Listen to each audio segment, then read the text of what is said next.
Let's get started, guys, without any further ado. Before that, a quick formal introduction on my end. My name is Mohammed Shoaib, and I'm a cybersecurity trainer certified from EC Council. EC Council is the leading organization for cybersecurity domain certifications. Okay, and the demo that we have today is on the first foundational course called Certified Ethical Hacking. Okay, and the version of this course that is running at the moment is version 11, the latest one. Okay. So again, before we get started, this is a common question that I usually ask students, again, to understand their perspective on this topic. So again, guys, don't worry, even if you don't know the answer, or if you're not sure about it, still just try to initiate, and let's keep the session a bit interactive and fun rather than just keeping it one-sided. So a quick sample question, like, according to you, in your perspective, what do you think hacking is? Anyone? Again, guys, don't worry, I am not asking for any definitive answers or exact to the point answers. Whatever comes to your mind, okay, whatever you think hacking is, please let me know. Anyone?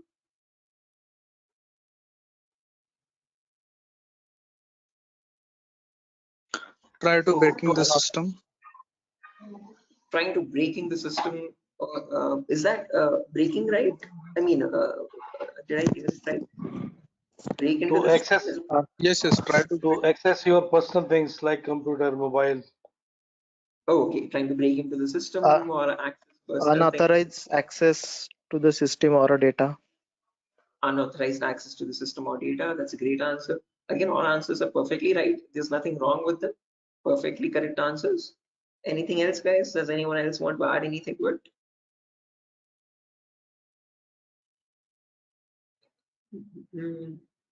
Right, perfect. No worries, guys. Thank you so much for those answers. Those are exactly right. There is nothing wrong with them. Okay, but if I had to just add upon that hacking, that definition, I would add it as hacking is the procedure of trying to gain access to information systems. Okay, these information systems could be anything. They could be from as small as a mobile phone to as big as a web application server or a database or the cloud organization as well. Okay, and this is done without the permission or without the consent and knowledge of the person owning those systems. Okay, so if those systems belong to a third party person, that person does not know that someone is trying to gain access to their information or the data. Okay, and this is usually performed by hackers for their own benefit. So once they get access to the systems, they can steal the data, destroy the data, or sell the data as well to other third party vendors. Okay. Now, depending on this definition, we easily understand that hacking is a malicious job. It is a criminalistic task. If it is such a bad thing to do, why do we have a course called ethical hacking? Is the second question. Because ethical is something which is legal, which is allowed. And how can it stand beside the word hacking, which is completely contradictory? So to define ethical hacking, on the other hand, this is the procedure of trying to find vulnerabilities. Okay, a vulnerability is nothing but a flaw or a loophole in the information system. So usually manufacturers might make mistakes somewhere here or there in the coding of the application. Okay, so that gives rise to something known as weaknesses in the information system, or in technical terms, it is also called as vulnerabilities. Okay, and this vulnerability finding, or the process of trying to find these vulnerabilities, is done with the consent and permission of the organization. Okay, so this is done in order to report it back to the target, okay, or to the authority, so that they can apply the appropriate patch for it. And once a patch is applied, that vulnerability is closed. It closes the doorway for the hacker to cause any harm. So thereby, with ethical hacking, we're trying to increase the security of the organization rather than cause any harm. Okay. So that is the main difference, guys, between hacking and ethical hacking. Where in hacking, we are trying to find, again, the hacker tries to take advantage of those vulnerabilities and tries to get information access. But in ethical hacking, you're trying to find those vulnerabilities, you're trying to report them back to get them patched so that you can increase the security. Okay, so I hope these two definitions are clear, guys. Again, if you have any questions, or if you have any queries, or if you want me to repeat something, please do not hesitate to let me know. Okay, feel free to interrupt me at any certain point. Okay, so now, depending on these two definitions, guys, of hacking and ethical hacking, we can categorize the types of hackers. So basically, there's three types. There's someone known as a black hat hacker, a gray hat hacker, and a white hat hacker. A black hat hacker can also be termed as a cyber criminal who performs hacking for his own benefit, okay, or sometimes even just for fun, without asking for consent. On the other end of the scale, we have the white hat hacker. Okay, white hat hackers are also known as ethical hackers or penetration testers. These are the people who abide by the laws and policies of the organization, and they work hand in hand with them to find the vulnerabilities and report it back. They do that so that they can secure the infrastructure rather than causing any harm. Now, in between, there's a third category, also known as gray hat hackers. Now, from the name itself, you can figure out they have some qualities of the black hat hacker as well as the white hat hacker, hence a mixture. Okay, so like a black hat hacker, they don't ask for permission before finding the vulnerabilities, but once they find the vulnerability, they report it back to the organization. Okay, and that is done in return for a bounty. A bounty is nothing which benefits them. It could be a financial reward or a reputational reward, anything which benefits them or their careers. Right. So all these three types of hackers, whether it be a black hat hacker or a gray hat hacker or a white hat hacker, they perform hacking or ethical hacking in a certain number of steps. Okay. And those steps collectively are called as hacking cycle or cyber kill chain. Okay. Now let me list those steps out one by one so that you can have a clear picture of what the whole course is about, and then we'll briefly discuss about all of them. Okay, so you can ask your questions regarding those. Okay, so the first step that you perform in hacking cycle or cyber kill chain is known as information gathering. Now, certain organizations term this step in different names. They can also call it as reconnaissance or footprinting. Second step is known as scanning. It can also be referred to as enumeration. Third step is gaining access. Fourth step is maintaining access. And the last step is known as reporting or clearing traces. Now, the reason I've specifically mentioned "or" in the last step over here is because that is where it makes all the difference between the white hat hackers and black hat hackers. If you're a white hat hacker or an ethical hacker, you would perform the first 4 steps and then you would generate a report with all the vulnerabilities and the solutions for that and submit it to the organization. But if you're a black hat hacker, obviously you're not going to submit the vulnerabilities, but you're going to take advantage of them. You're going to attack the system, get access to the data, steal the data, and then remove all the evidences, which is nothing but clearing the traces or removing the footprints. Okay, so any questions or doubts, guys, up to this part before I proceed further into the technical part? Any queries or any confusion at the moment? Again, guys, I hope the audio and video is fine. Any issues with my audio or video? Okay. What is this enumeration, sir? Again, yeah, we'll be coming to that, guys. We'll discuss each of these steps one by one so you have a better understanding of what all of them are. Okay, at the moment, until now, here there are no questions, right? Because I guess there's some issues with the audio or video. Some people are exiting and rejoining again. Any issues, any technical issues with my audio or video at the moment? Okay, perfect. Sir, your voice is breaking. Oh, my voice is breaking. 1 second, guys.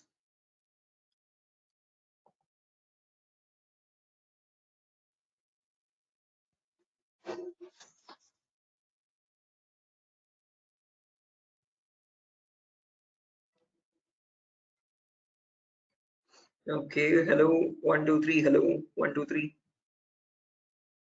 Now it is Guys, okay. it's okay, right? Right, perfect. Clear, sir. Right, let's proceed now, guys, and understand each of these steps one by one so you have a clear picture of what they are. So the first step is information gathering. Again, as the name itself suggests, this step involves the hacker or the ethical hacker to gather as much data as possible about your penetration testing target. Okay, and all this information is gained passively. What I mean by passively is that you get this information from other third-party sources rather than contacting the organization directly. Okay, so for example, if I have a target like Wipro.com, about Wipro.com, I'll start searching online for all the material for it, okay, all the data regarding Wipro.com servers. Okay, the main question is, what kind of data are we talking about over here? And this is the information that we require. So firstly, we try to figure out all the IP addresses and the range of IPs used by the Wipro's main servers or the secondary servers. Then the who is records to understand who is hosting Wipro.com and since when has it been hosting itself. Then the DNS records to understand what information is stored in their DNS servers, domain name servers. Then employee details such as their contact numbers, their email addresses, their usernames and passwords which are leaked, and their home addresses if possible, and so on. So then the domains and the subdomains of Wipro's website, and the operating system information, like what OSs are being used by the servers that are linked with Wipro.com. Now trust me, this guys, that all this information is available online to be gathered. So if I show you a very basic example, let's say if I wanted to find the DNS records for Wipro's organization, all I have to do is go to the browser, and in the browser I can search for a website called DNS Dumpster. This website is available for free for anyone to access. You can click on the first link, and over here you can just search for Wipro.com, and you can click on search, and now this is going to fetch and give you all the information about the Wipro's DNS servers. So first things first, it tells you where the Wipro servers are being located on the geolocation map. So it tells us that there are 4 DNS servers for Wipro. As you can see, these are their host names, exact host names, and these are the exact public IPs. These IP addresses are very important for a hacker or an ethical hacker to proceed with the further steps of scanning and enumeration. Okay. After that, we can see that there's the host record telling us what are the Wipro servers IP addresses and the subdomains IP addresses. So this is the main Wipro.com server, which is being hosted on the IP 66.7.148.227. Again, this information is very relevant for a hacker or an ethical hacker to proceed further. Further down, you can also see it also gives us the complete network topology. So this is how Wipro servers are connected to one another, and we have the whole network topology with the host names and their IP addresses. Okay, so this is basically whole Wipro's organization main server data. So again, this data is readily available, guys, for anyone to be accessed. That is not the vulnerability. Wipro themselves manually give out this data so that everyone around the world can access their servers. If this information is not given out, not many people will be able to access Wipro services and the website. Okay, the giving out of information is not wrong over here, but not checking if the information that you're giving is secure or not is the vulnerability. Okay, so we have to see that whatever Wipro is disclosing, all these servers one by one are completely secure. Okay, after information gathering is done, then we go to the next phase, which is known as scanning or enumeration. Now, one of you asked me what scanning or enumeration is. This is nothing but trying to get some extra information about the target by making active connections. What I mean by active connections is that you will directly connect to Wipro servers, and from them you will try to fetch the information. Okay. Similarly, when we talk about enumeration, that is about gathering as much information as possible about all the services that are running on the target organization. So in a Wipro's organization, you might have DNS servers, DHCP servers, SNMP servers, Telnet servers, SSH servers. These are the multiple servers, multiple web servers, or multiple other organizational servers. So about each of that server, you need to get information, like what version of services are they running and what applications are they running. So enumeration is trying to gather information about all the servers one by one by making active connections with them. Okay, so you're directly going to ping those servers and you try to fetch the information from them directly rather than contacting any third-party organization. Now, when we talk about scanning or enumeration, there are 3 types of them. There's something known as network scanning, then port scanning, and then finally vulnerability scanning. In network scanning, we can try to figure out on the target network what all devices are active. Okay, so what operating systems are they using, what servers are available, what client operating systems are there. So trying to understand what all devices are they using, IDS, IPS, routers, switches, what all devices are there. On those devices, then you perform port scanning. Port scanning is where you try to figure out what ports are open, and on those ports, what services are there running. Okay, what applications are there running. Then finally, you perform vulnerability scanning to figure out on those services, are there any vulnerabilities? Are there any weaknesses that you can attack on? So during this phase, we'll be using 2 important tools called Nmap and Nessus. So if I just search for enable Nessus over here, this is the tool that is used in organizations as well. So if I click on the first link, as you can see, this Nessus Professional. If I click on buy, it's around $4,000 for 1 year subscription. Okay, quite an expensive tool, and this is the same tool that is used in real-time scenarios. So we'll be working on the same tool in our classes as well. We'll try to understand how to use this tool and how to run or perform vulnerability scanning. The reason why I'm showing you all this is just to make you understand that we will be using real-time scenario tools. Okay, whatever is used in organizations at the moment, we are up to date with those tools. Okay, after if I show you example, as you can see, I have the Nessus installed on my system over here.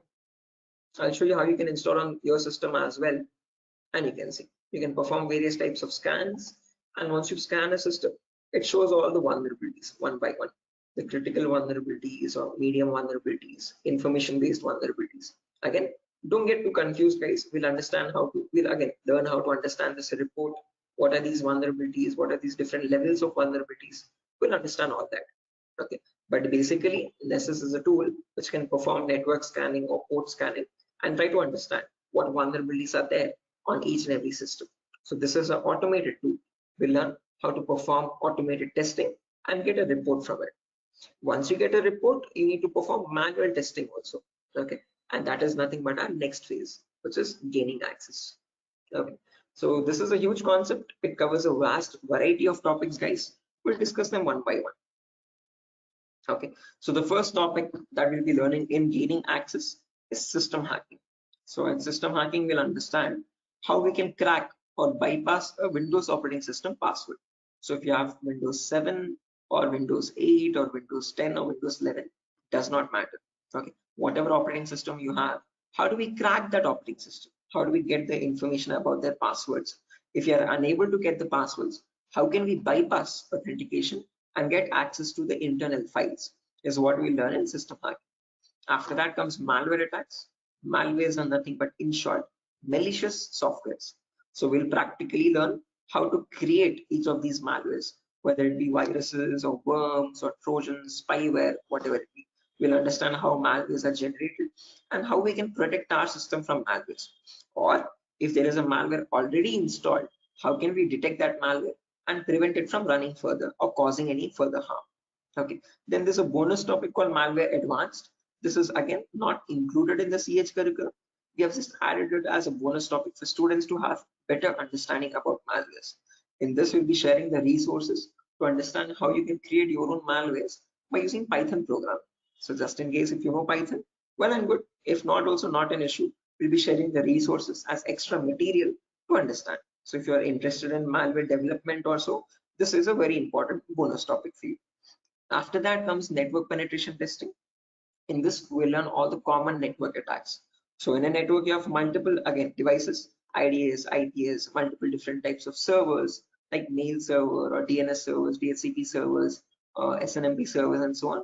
So we'll understand how to check for vulnerabilities on each of these servers. Along with that, we can perform a few attacks as well. Sniffing attack, man-in-the-middle attack, denial of service attack, or distributed denial of service attacks, DDoS. Okay, and hacking Wi-Fi routers, trying to crack the password of Wi-Fi routers and getting access to those routers. All this comes under network penetration testing. Okay, all the common attacks that we can perform in a local network.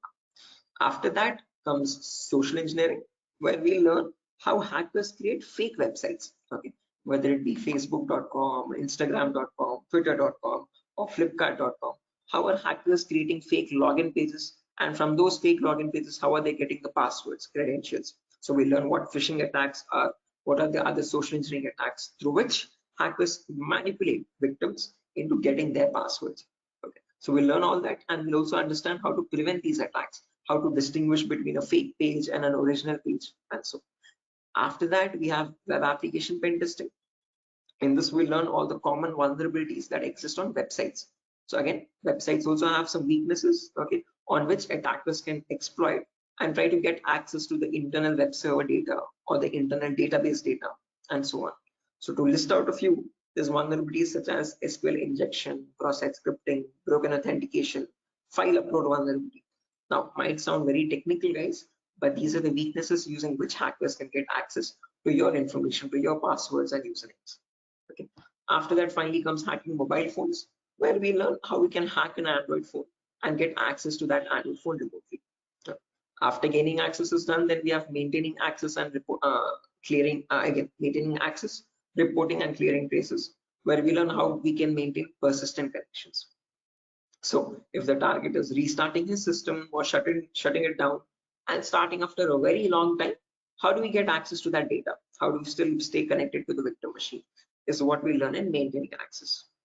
After that comes reporting of recurring traces, where I'll show you how you can generate a report and submit to your client or submit to your organization, or how do you remove the evidences. So this course is designed in such a way where we learn both the perspectives of a black hat hacker as well as a white hat hacker. Okay. And it's designed in a completely practical way, no theoretical nonsense. Every day we'll have a class for 1 hour where the first 20 minutes we'll discuss the theoretical part, understanding what that attack is or how to prevent that attack.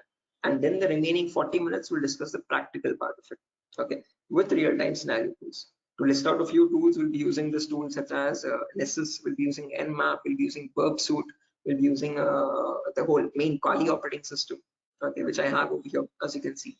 Okay. Before that, let me show the course content as well, guys, very quickly. So yeah, this is over here, the course content for the whole course. Okay, and the course is for a duration of 35 days, where we learn from the very basics itself. So most of the students ask this as a question, like, sir, are there any prerequisites? Do we need to learn something else separately? No, this course is designed in such a way where even a 10th standard student can come and learn the course for, without any trouble. Okay, because all the prerequisites are included in the course itself. So before we dive into the advanced concepts, there's a few prerequisites which we will cover. The first few introductory classes. First things first, we learn about networking basics. We learn what IP addresses are, what are IPv4 addresses, what are IPv6 addresses, what is a DNS server, what is DHCP server, all the important protocols, what is TCP protocol, what is UDP protocol. We'll discuss all that in networking basics. Then we'll jump into virtualization. Okay, virtualization, because as you can see over here, I'm running my Windows 11 operating system. On top of this, I'm running my Kali OS. Kali is a Linux-based operating system. Okay, and we need to install this. The reason being, this comes pre-installed with all the penetration testing tools. So for information gathering, web application attacks, password attack, Wi-Fi attack, all these tools are available in Kali Linux. These are not available for you in Windows. So that is why we need to understand how to install this Kali operating system. Okay, and for that we need a tool such as VMware. VMware is a virtualization software. This allows you to install multiple operating systems on the same machine. So I have my Kali OS, I have my Windows 7 OS. All of these are running on my Windows 11 operating system, as you can see. Okay, so on my Windows 11, I can run my Kali Windows 7, whatnot, as many operating systems as I want. After that is done, then we learn basic Linux and Windows commands, because as I've mentioned, we'll be using Kali Linux. So we need to know how to operate that OS. Okay, so we'll understand what the basic Kali commands are. We'll get familiar or comfortable with the Linux environment, and then we'll dive into the advanced concepts. Okay, so there's a few extra concepts there mentioned as well, as you can see over here: cryptography, reverse engineering, IoT, cloud security. These are not mentioned in the presentation for us, but these are all the topics that we'll be covering. Okay, the whole course duration is around 1 month, guys, 30 to 35 days, and we'll have a class from Monday to Friday onwards for every day for 1 hour. Okay, and the timings will be same. We'll have timings at 8 p.m. Every class will be recorded, and you'll be getting the recordings as well online, which we will have permanent access to. So just in case if you're missing out any class, you can access the recordings whenever you want. Okay, if needed, we can take backup classes as well on Saturdays and Sundays, just in case if there's a lot of absence. Okay, so yeah, that's that, guys. A quick introduction on what the course is and how long the duration of the course is. If you have any questions, you can shoot at me right now. Please let me know, guys. Any queries? Anything that you want me to repeat or so? Hey, can you hear me?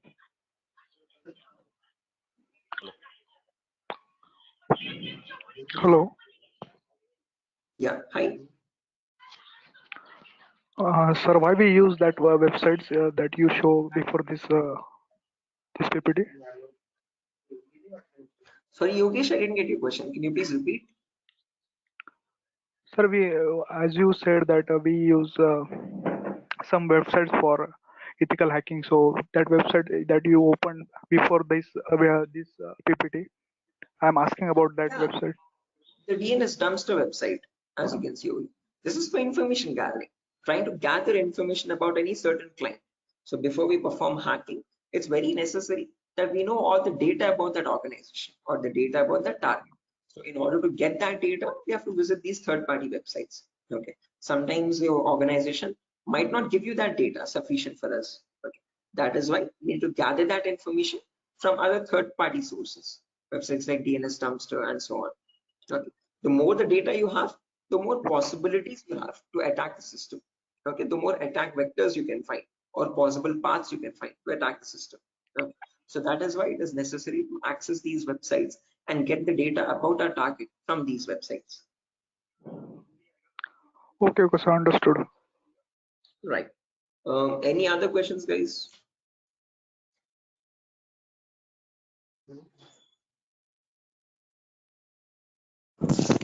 Sir, which type of penetration testing we are going to learn here? Again, CEH is a very comprehensive course, guys. We're not going to be going into any advanced level penetration testing, but we will learn all the kinds of, whether it be web application pen testing or network penetration testing or system hacking or Android pen testing. We'll be covering the basics of all of them. This is a course designed for people who are completely new to cybersecurity, and we can't leave out any endpoint. So we need to understand how to perform network security testing. We need to perform web security testing, Android security testing as well, and Windows or Linux security testing as well. So we'll be learning all of them one by one. Okay, we'll be covering each and every endpoint that is left, as you can see over here in the course content. Okay, but as I've mentioned, we won't be going in depth of all of them. We'll learn how to check for security vulnerabilities, basic vulnerabilities, and how to remediate them, how to remove those vulnerabilities. Okay, if you want to learn about any advanced after CEH is done, then you can go with advanced courses such as web application pen testing for bug bounty. This course is specifically designed only for website security testing. So in this, we'll be going with OWASP Top 10.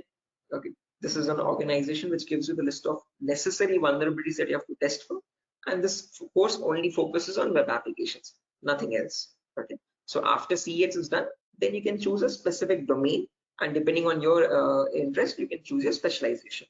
Okay, whether it be website security or Android security or network security or cloud security and so on. So Okay, sir. Thank you. right. Any other questions, guys? No, sir. Right. Okay. After So course completion, certification provided. yes, if anyone is interested in writing the CEH certification as well, we provide support for that also. There's complete pass guarantee. So I usually handle the certifications myself. So if you're planning on writing a So this is certification, job guarantee. this is what? Sorry. Job guarantees. Sorry, I didn't get you guys. Can you please repeat that? Hello. After this course, his job is. He's asking Oh a yeah, placement assistance. job assistance. Again, guys, at Durgasoft, we're not going to be providing any confirm guarantee that we'll be placing you in an organization, but we'll be sharing your resume once you forward it to our consultancies. Okay, so in the price of 8,000 rupees, we are only including the course content with the course completion certificate. And if you're planning on writing a certification, we will give you certification support as well. Okay, so at that price of 8,000 rupees, we are not in contact with the complete job placement facility, but we do have few consultancies where we can give you your resumes too. Okay, once you're done with the resume preparation, I'll be helping you out in understanding how to create a resume as well, depending on a cybersecurity profile. I'll be also sharing the common interview questions, and I have a few references as well to whom I can forward your resumes. Okay, and again, we will be giving you the interview calls, and you can start attending interviews over there. Okay, again, it depends on your skill set and your practice on how well you do the interview. So we don't guarantee anything, but we will definitely show you where you can start applying. If it's necessary, I can just give you one source now itself. You can, after your course is done, this is the common website that I usually suggest for students, jobs.null.community. This is a website only specifically for cybersecurity job roles. Okay, nothing else. As you can see, null jobs. This is the website. Okay, and these are all the different domains, and you can start searching over here. So if you're a complete fresher, just click on freshers or internships, and these are at the moment these are the available placements. Okay, so for internships, okay, if you're not into internships, you want a specific job role, you can start applying for VAPT, vulnerability assessment and pen testing. These are the ones at the moment for cybersecurity. After the course is done, you can start applying over here also. So this is one website that I suggest to most of the students once the course is done, so start applying for jobs. Okay, so again, how well you do, it depends on your skill set and your practicing, guys. Okay, and this website is specifically only for cybersecurity jobs, nothing else. Okay, any other questions, guys? No, sir. Thank you. Right, again, if you practice properly and if you're done with the course, guys, and if you're thorough with all the concepts, getting a job in these portals is not that tough. Okay, there's a lot of students from our previous batches as well who have searched for jobs in this nuns.job.co.in, and they found their internships and their jobs. Okay, so again, as I've mentioned, once you sit for the interview, it's all on you. Okay, so it depends on your preparation of how well or bad you do. So we can't guarantee anything, okay, because that's on your skill set, but we can at least show you where you can start applying for jobs. Okay, so yeah, that's that, guys. Nothing further for our session today. And yeah, if you have any queries, again, over here is my number, just in case if you have any queries, technical queries, you can let me know. This is the number over here, 7680069. Hello. Hello. Yeah, I can hear you. Prabin, I can hear you. Yeah. So I just wanted to know. Actually, I'm a working professional. I'm Right. I'm working on the front end side, but wanted to move into this domain. So, what suggestions could you, give me on that side? Again, same, I would recommend if you're completely new to this domain, go with Certified Ethical Hacking, CH version 11. This is a foundational Okay. course for people completely new so you'll be learning everything from scratch. After that is done, if possible, if time and financial permits you, you can write the certification as well from EC Council. So there'll be a CH examination for 125 questions. Okay. And if you give 75% of them right, you get certified from EC Council. You get a certificate from the US organization. Okay, so that adds edge to your resume. If not, if you are not, again, certification is quite costly. It's around $500. So if you're not planning on writing the certification, I would recommend doing some extra advanced courses as well after CH is done, and then add that at least to the resume to build some edge again. Okay. Okay. And is there any coding involved here, or is it into completely into, the No, security part? not at all. In CEH, you don't have any requirement for coding level language. But if you're planning on going for some advanced courses like web application pen testing or mobile security testing, there you might need to have some basic knowledge. Okay. So when we talk about web application, it is necessary that you have basic knowledge on HTML and JavaScript. Okay. But when we talk about CEH, the foundational course, for this we have no requirement for any coding level language knowledge. Okay. And what kind of roles we can apply after the completion of this course? Like someone is if having 5 years of experience and he has transited into this particular cybersecurity, what kind of roles would be available? Again, as you can see over here, these are the roles that you can start applying for. VAPT assurance lead, VAPT senior security analyst, cybersecurity consultant. These are all the job roles. Penetration tester, security analyst, or monitoring job roles, and so on. Vulnerability assessment tester. These are the job roles you can start applying for. Okay, cool. Thanks. Right. Any other questions, guys?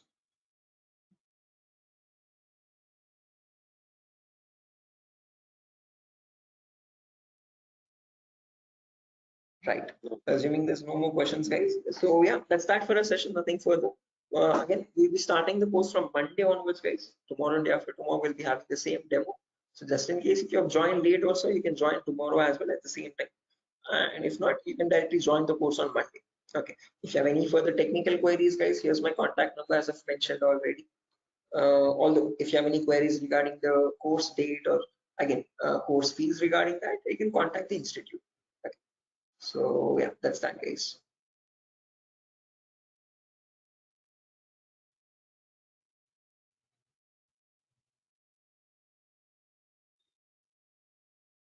Sure.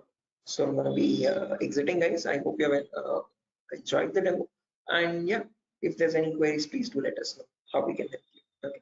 Have a good day, and I'll see you soon. Bye bye.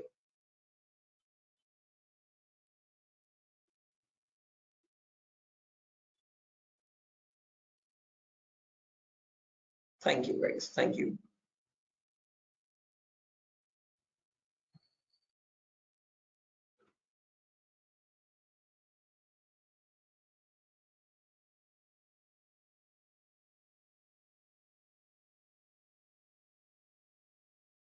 Okay. Hello, guys. Can you hear me now? Biswajit Singh, Rakesh, Ravikiran, Maman, Shiva, Sujata. I hope I'm audible now, guys. Yeah, Biswajit. Can you hear me now? Yes, we can. Right, perfect. So let's just wait for 2 more minutes, guys, for the other people to join as well. And then we'll be starting the session. Until then, if you have any queries or if you have any questions before we start the session, you could please let me know.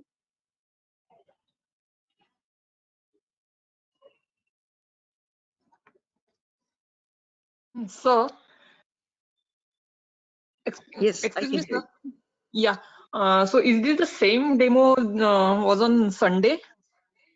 Yes, the same demo itself, guys. Oh, okay. I have attended on Sunday, so I thought it would be some different or what. No, it's the same demo, guys. A shorter version of that same demo. Again, we'll be starting the live classes, or the course is going to start from Monday onwards. So just in case we're planning on joining the course, you can join from Monday. The first class will be on networking concepts. Okay, thank you. Tomorrow as well, we'll have one last demo. So Thursday and Friday, today and tomorrow will be the last demo sessions, just in case if students have missed out the previous demos, they can join. It's one last chance for them. And then from Monday, we'll be starting the course itself. Yeah, okay. So just in case, guys, if there's anyone who has already attended this demo session, again, just a heads up, this is going to be the same demo. It's not going to be any different from the previous ones. Okay, this is just backup sessions or backup demos for people who could not join earlier. Okay. Thank you. Sure.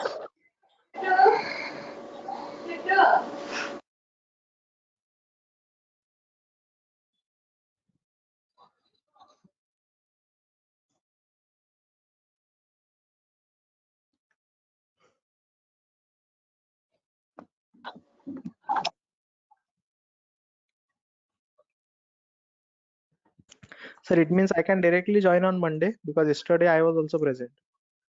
Yeah, sure, guys. Again, as I've mentioned, it's the same demo. It's not gonna be any different. So this is only for people who are completely new to it, who have not attended the previous demo sessions.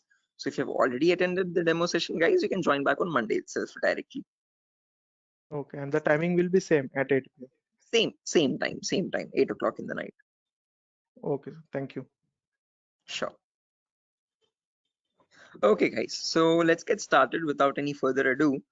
Before I get started, a quick formal introduction on my end. My name is Mohammed Shoaib. I'm a cybersecurity trainer certified from EC Council. EC Council is the leading organization for cybersecurity domain certifications. Okay, and one of the courses that it provides for people who are completely new to this domain is Certified Ethical Hacking version 11. This is the latest version of the course that is running at the moment, and this is a course designed in such a way for people who are completely new to this domain. So if you have no knowledge about what cybersecurity is or what hacking or ethical hacking is, this is the course to get started with. Okay. So before I proceed further, this is a common question that I usually ask all the students just to understand their perspective on this topic. So again, guys, let's keep this session a bit interactive and fun. So my first question to you is to understand what your perspective is on hacking. So again, not asking for exact definitive answers, guys, but just to understand your view on it. Okay, so whatever comes to your mind, please do let me know. In your terms, what do you think hacking is? Anyone? There's Biswajit, there's Maman, Rakesh, who else? Shafiuddin, Shiva. Hello, Yeah, Biswajit, I can hear you. sir. Actually, according to me, hacking means to hack the information of organization or any systems. Right, yeah, hacking information or getting access to the information of organization systems. That's a good answer, Biswajit. Anyone else, guys, who wants to add anything to that? That's a perfectly right answer. There's nothing wrong in it at all. Perfectly all right. Any other additions to that, guys? Anyone who wants to append anything to that answer?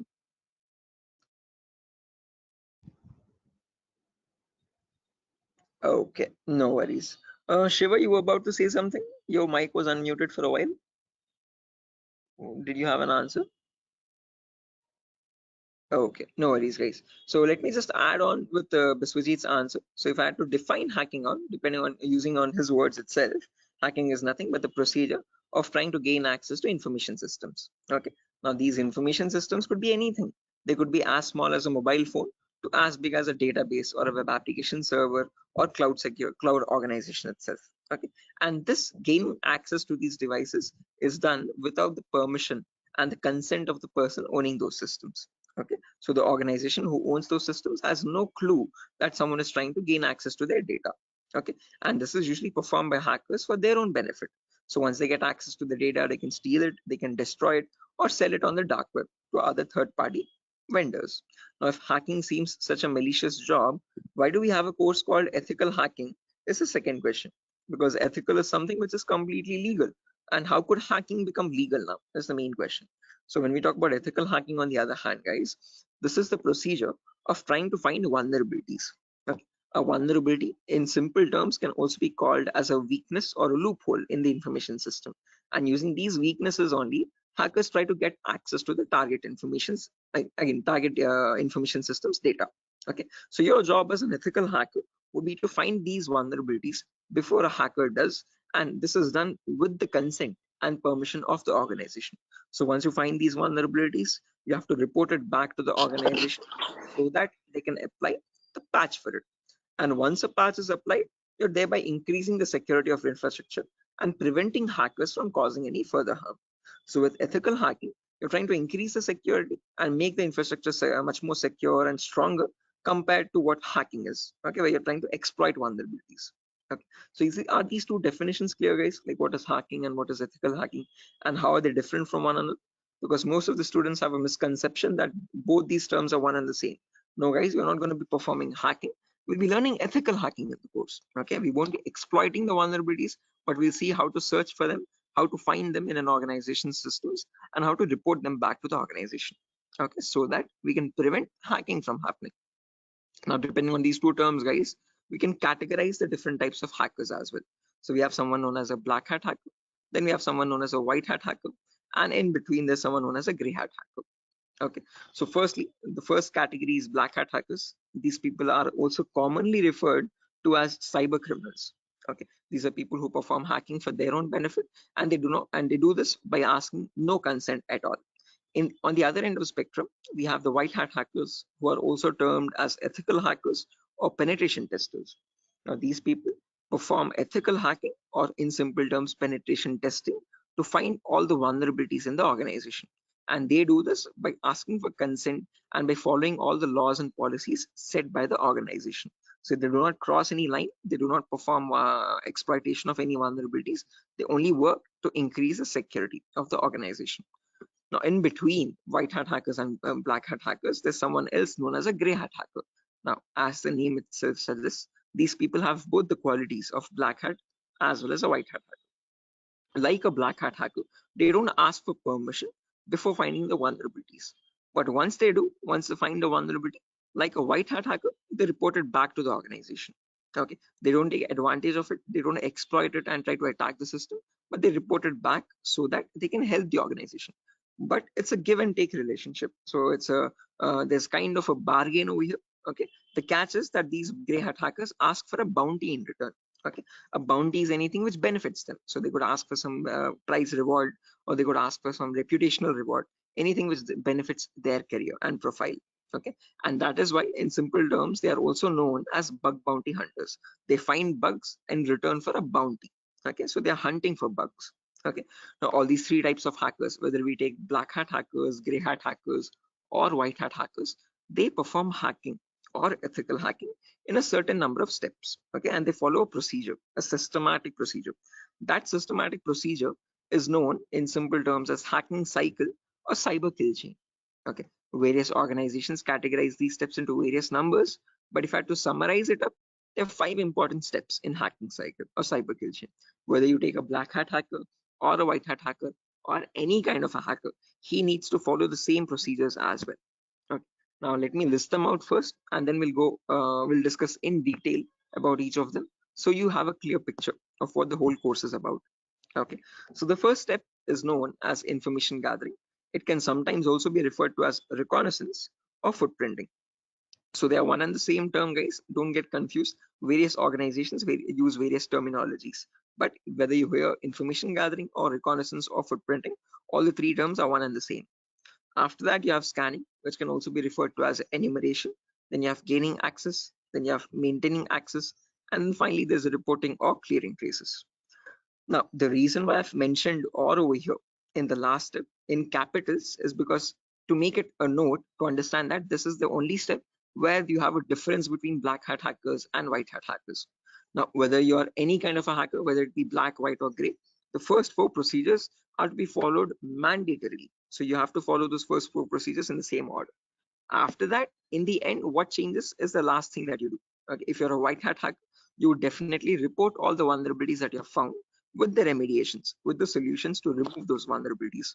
If you're a black hat hacker, definitely you're not going to be giving any solutions, and obviously you won't be reporting it, but you will try to remove all the evidences. So whatever harm you have caused, whatever data you have stolen, you might leave some footprints here and there. Okay, so that is why it's very necessary that you remove or clear those footprints so that you cannot be traced out and you stay anonymous. So that is known as clearing traces in simple terms. And in our course, we're learning both the perspectives, how we can generate a report and submit to the organization, or how hackers clear the traces and remove all the evidences. Okay. Now, let's briefly discuss about each of these one by one, guys, so you have a better idea on the whole course. But before that, any questions, guys, for anyone? Again, please feel free to interrupt me at any certain point. Do not hesitate to ask a question. Please let Hello, me know. Yeah, Biswajit, I can hear you. sir. Is this class is getting recorded? Yeah, this will be recorded, definitely. Every single class that we take will be recorded and it will be uploaded to the Google Drive. So even once we start our course as well, the whole duration of the course, every single day we'll take a 1 hour class, and each class will be recorded and uploaded to the Google Drive. So that Okay, just sir. in case if you're missing out, if you're absent for a session, you can access the recordings whenever you want to. Okay, okay, sir. Actually, from the starting, you told about hacking and ethical hacking.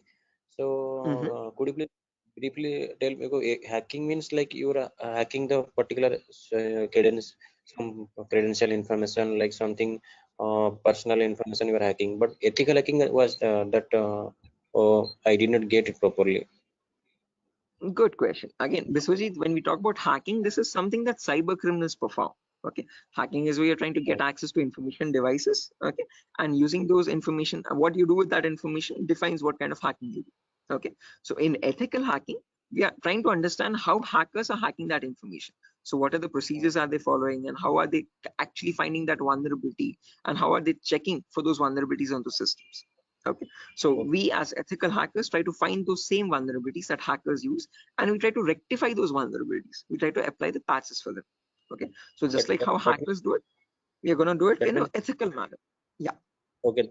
That means, sir, if a hacker is trying to hack some particular information, and the ethical hackers are there to prevent that through their coding or whatever the algorithms. I think. exactly. Again, in simpler terms, it's not about algorithms and stuff, but it's about the source code actually. Okay, so whatever it is known as a vulnerability. A vulnerability is a weakness or a misconfiguration of the system. So ethical hackers do the job of finding those vulnerabilities before a hacker can cause any harm. Okay, and once the vulnerability is found, they disclose it to the organization, and organization will remove that vulnerability so that your systems are secure. Okay, okay, okay. Sir, then although you told about the black hat hackers, Mhm. red hat, and gray. So what are the Mhm. like? What are the job responsible of the three hackers? Again, yeah, I'll be coming to that as well, Biswajit. So when we talk about ethical hackers, we have a certain few job roles that we can apply for. I'll be discussing that at the end of the class. Okay. Until this part, any questions at all? Okay, okay, hacking cycle. And you information gathering, scanning, in information. You will tell detail about this chapter, I think. Right now, yeah, that's the main thing to do right now. I'll be doing that now. Okay, okay, okay. Sir, you continue. Sure. Right. Anyone else, guys, who has any other confusion or any issues with the clarity? Mamun, Shafiuddin, Shiva. Right. Okay. Now let's briefly discuss about each of these terms, guys, one by one, so that you have a better picture of what we are going to be discussing in the course as well. Okay. So the first step is information gathering. Okay. As the name itself says, information gathering is nothing but trying to gather as much data as possible about the target organization. So if we take our client, for example, Wipro.com, for the time being, we need to gather information about Wipro servers. Okay. Now the main question is, what kind of information are we talking about over here?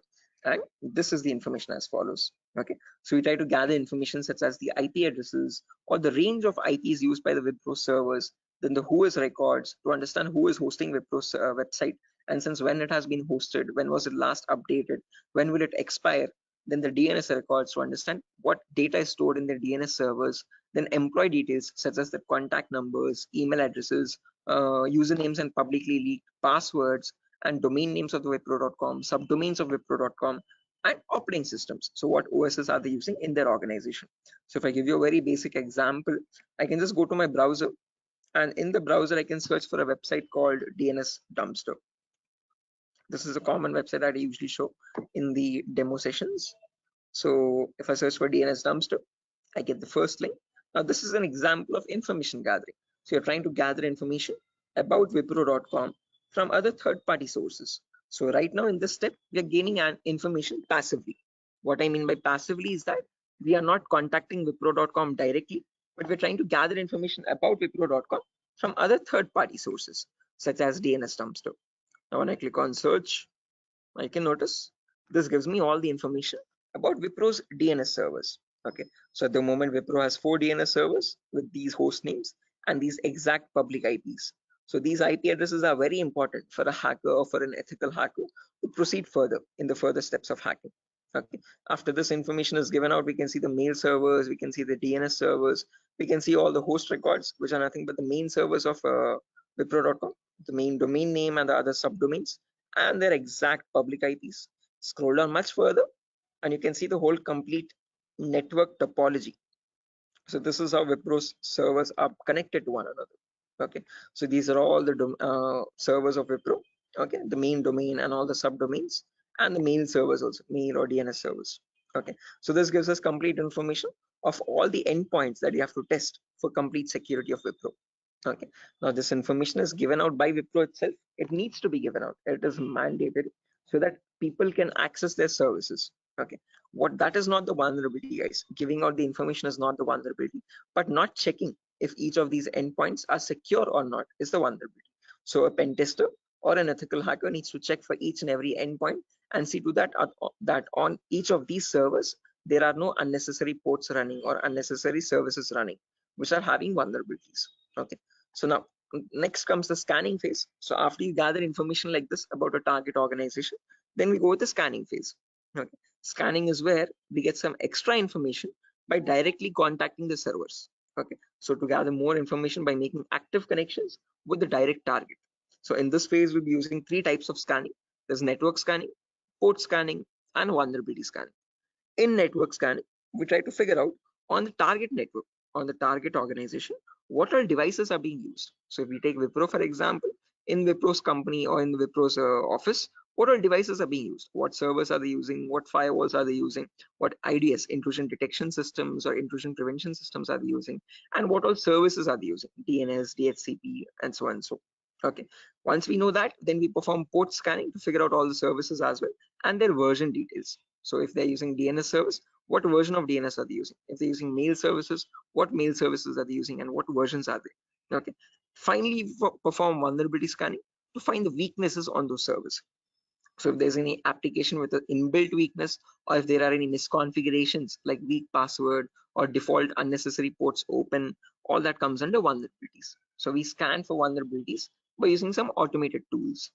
Okay. So if I go to the browser now, I can show you one of the very important tools, which is Tenable Nessus. So this is the same tool that is used in organizations, guys.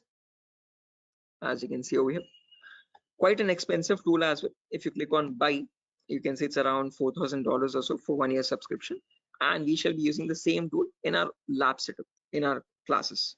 So let me show you how the tool looks like. Admin password. Yes. So again, default password, default credentials, policies, scan templates. So this is how your Nessus tool looks like, guys. So this is capable of performing your network scan or port scan or vulnerability scan, and gives you the list of vulnerabilities. So once you perform a scan, it shows you in your network whatever devices are there, what vulnerabilities are there on those devices. So it categorizes the weaknesses on the system in 5 levels: information, low, medium, high, and critical. So if a company has any critical vulnerabilities, it means hackers can easily get access to their servers. Okay, so we'll understand how to perform vulnerability scanning, how to know if a system has any vulnerabilities, and if hackers can hack their organization so easily. Okay, if they can hack, how do we provide the solutions is also what we learn. Okay, after scanning is done, then we go with the next phase, which is gaining access. Now this is a huge concept, guys, covers a lot variety of topics, and these are the topics as follows. Before I proceed further, any questions or doubts up to this part, guys, in information gathering or scanning?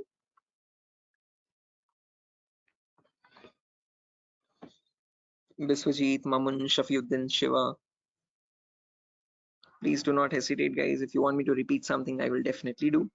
Sir,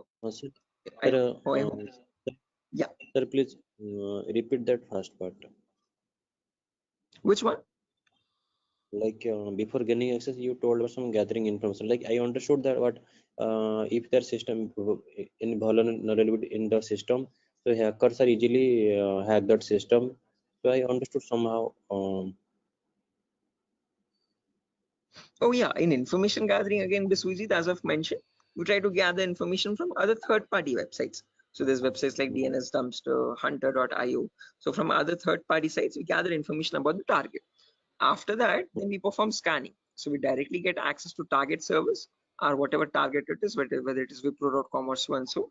Okay, and in their target organization, we perform the scanning to figure out in their network what devices have what vulnerabilities. So in my local network, I have scanned for 3 devices, and in each of these devices, I can see the weaknesses on each system. Okay, tells you what the weakness is.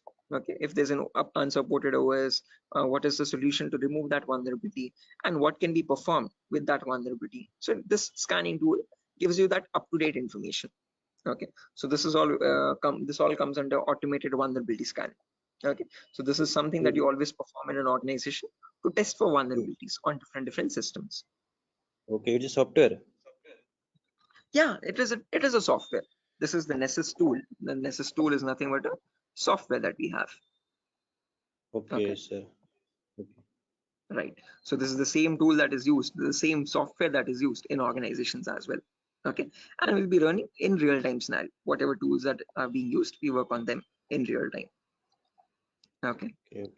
So yeah, now proceeding further, after all this is done, then we go with the gaining access phase. This is where we try to perform various kinds of attacks to get access to the systems. Okay, once we perform the scanning, once we know that these are the vulnerabilities on which you can attack on, next part is nothing but to attack directly, which is nothing but penetration testing. So in this, as I've mentioned, there's a huge set of topics. Okay, so let me discuss them one by one. So first topic that I will be discussing is system hacking.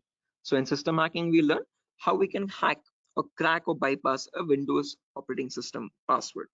So whether it be Windows 7 or Windows 8 or Windows 10 or Windows 11, doesn't matter.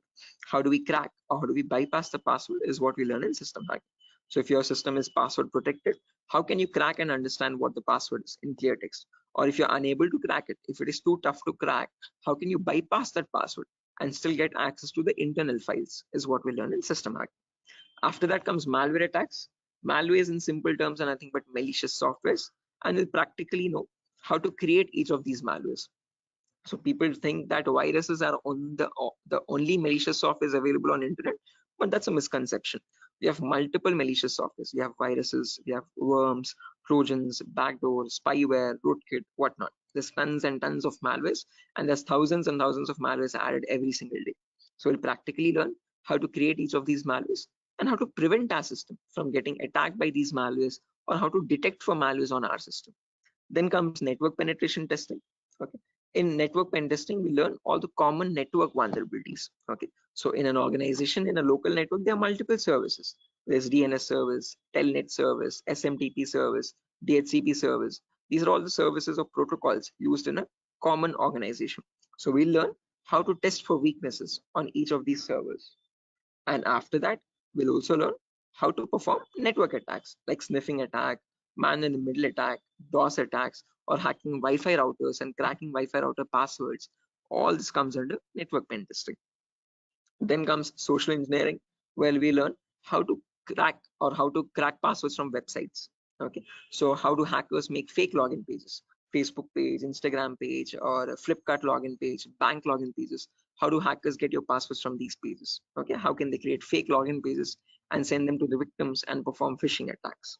All this comes under social engineering. Then finally comes web application pen testing, where we learn all the common website weaknesses. Okay.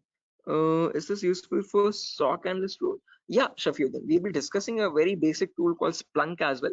That is very important for your SOC analysis role. Okay. SOC is nothing but Security Operations Center, guys, just in case if anyone is confused. Okay. In SOC job roles, we usually see how to monitor and detect threats. Okay. Threats are nothing but attacks. Okay. So for that, we'll be discussing a very basic tool, a very important tool actually, but the very common tool used in SOC, which is Splunk. So this course is helpful for that as well. Shafiuddin. Okay, now after that, coming back to our topic, guys, as I've mentioned, we'll be discussing web application vulnerabilities, where we learn all the common website weaknesses. Now again, this might sound a bit technical, guys, okay, but these are a few common weaknesses that exist, such as SQL injection, cross-site scripting, broken authentication, file upload vulnerability, and so on. So these are the weaknesses that hackers use to get access to the web server, okay, or the databases in the backend. Okay, after that, we have hacking mobile phones, where we learn how to hack or crack an Android application phone. Okay, so how do we use Trojan attacks and get access to the Android phone remotely?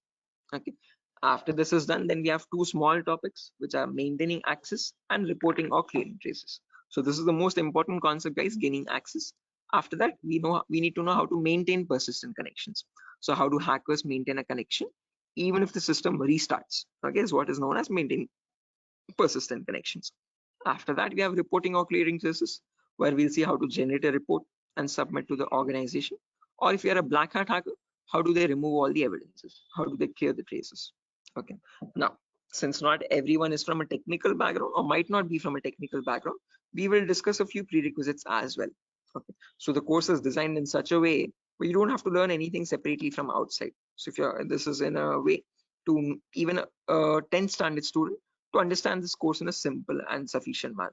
Okay, so before we dive into all the advanced concepts, we'll be discussing these 4 prerequisites or 4 to 5 prerequisites. So first we'll learn basically what ethical hacking is, or how is it different from hacking. Then we learn virtualization. Okay. The reason why we need to learn about virtualization is because we'll be using a tool called VMware. So as you can see on my desktop, this is my Windows 11 operating system, and on this I have my VMware application. Okay, this VMware allows me to run multiple operating systems on one single machine. Okay, so as you can see, I can run my Kali OS, I can run my Windows 7 OS, Ubuntu OS, and so on and so. Okay, the reason why we need virtualization is because we need to run something known as Kali Linux. This is a Linux operating system, guys. Okay, and this is very important for us because this comes pre-installed with all the penetration testing tools. Okay, for hacking tools or ethical hacking tools. As you can see over here, there's information gathering tools, there's web application testing tools, there's password attacking tools, Wi-Fi attacking tools, and so on. So these are the tools that specifically come only with Linux OS. Okay, they're not available in your Windows operating system. So that is why we need to know how to install this operating system and how to use this out. Okay, again, one good thing is this is completely free and open source. Anyone can download this operating system from the official website kali.org. Kali.org. Okay, so how to download this and how to install this is what we learn in the virtualization class. After that is done, then we will go with basic Linux and Windows commands. So as I've mentioned, Kali is a Linux OS. So we need to understand how to use a Linux operating system. What are the basic commands in Linux and how is it different from Windows operating system? After that, we learn basic Windows server configuration, how to configure a DNS server, how to configure a web server in Linux, in Windows OS. Okay, and after all that is done, then we go with the important concepts. Okay, information gathering, scanning, enumeration, then gaining access, maintaining access, all that comes after that. Okay, so until these concepts are done, then you'll be ready for all the advanced concepts. So this is designed in such a way where you don't have to learn anything separately from anywhere else. Okay, so after that, again, there's a few bonus concepts as well, guys, such as cryptography, reverse engineering, IoT, cloud security, Splunk. So these are not included in other institutes. Okay, these are a few concepts that we have specifically designed in such a way so that you can proceed further and learn advanced courses as well if you're interested. Okay, so yeah, that's that, guys. Again, one last thing, the whole course is for a duration of 1 month, where you'll have classes from Monday to Friday every day for 1 hour.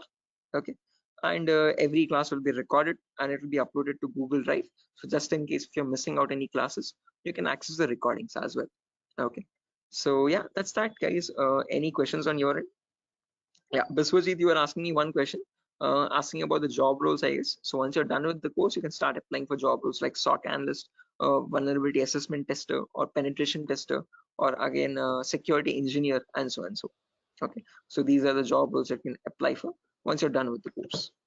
Actually, I have taken this course on. I was just learning this course just to get a job in that ethical hacking, like information security, and in any IT company. So actually, sir, as I came to know that, sir, is there any like coding algorithm required to just like to do such kind of activity in Good ethical question. hacking? Great question. This is a very common question that is frequently asked by students, that do we need any coding knowledge required for this course? Definitely not. So, sir, in CEH we will be discussing again. We will be primarily focusing on Linux operating systems. So we need to know how to use a Linux OS properly. Okay, so that is the only requirement which we will be learning throughout the course. Okay. Other than that, you do not require any coding level language knowledge at all. Okay, so coding or development knowledge is not at all necessary. Wherever it is, we will be discussing that basic necessity of it.